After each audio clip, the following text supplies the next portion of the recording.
Hey, Coach, before we talk about the game coming up on Friday night, I know you have a special message for a young man that's in the hospital, and certainly want to send all our thoughts and prayers to him. Yeah, I do. We had an athlete that got hurt in a JV game last week. His name is Brendan Berry.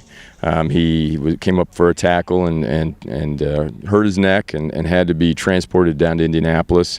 He's down in Methodist, and I think he's going to be transferred over to Riley. He's going to be okay, but we went and visited him, and I told him I'd say, hey, so Brendan, this is our shout-out to you. We're thinking of you, and can't wait for you to get back soon.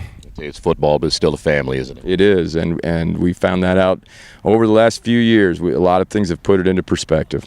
Coach, you have a huge football game Friday night, and you talk about a great matchup and a rivalry between two schools. It doesn't get any better than this, does it? No, this is our rival. It always has been, and because it's such a big rivalry, we've seen some strange things happen, and it doesn't always go the way that the odds makers say, and it's going to be a good game. I can guarantee you that they're ready, we're ready.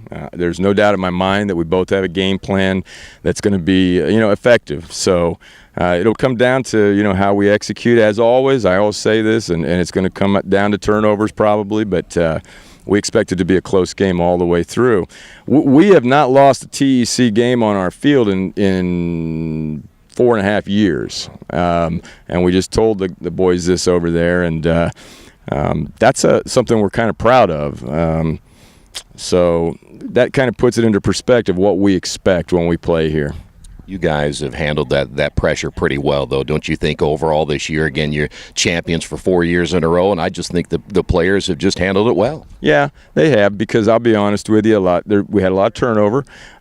We've seen that before, and managed to weather the storm, and I think we're weathering it fairly well this year. We've had some tough breaks, some injuries and things, but that can't be used as an excuse. Everybody has injuries. We know that. Everybody has tough breaks. So we're proud of our guys. They have handled it very admirably. Coach, talk about Centerville specifically, a football program that was hitting some tough times, and then Coach Padgett has kind of got that thing turned around a little bit. But I tell you what, they run the ball extremely well, and they're tough physical kids. Talk about what you see in that Bulldog football team.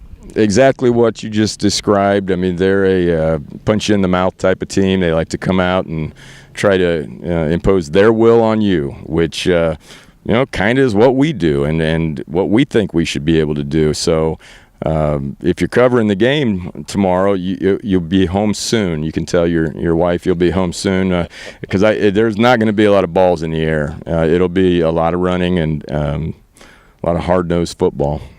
When you talk about their running attack, what's the key to stopping that with their offensive line and what they're able to do up front with their tight end Cooper as well? They just got really, 5 or 6 good blockers up front. Yeah, our defensive line has got to read the blocks and know where they belong when certain blocks happen. We've got to get linebackers filling. It's just the basic football stuff that every coach says, but we got to do it, and we have to do it running downhill this week. We've got to really take the defense to the offense. We can't afford to wait. So it's not a zone read like we faced last week where we're kind of slow playing. This is coming at you, ISO right now, and that's what we've been preaching all week. Looking forward to it. Yeah, can't wait. Yep.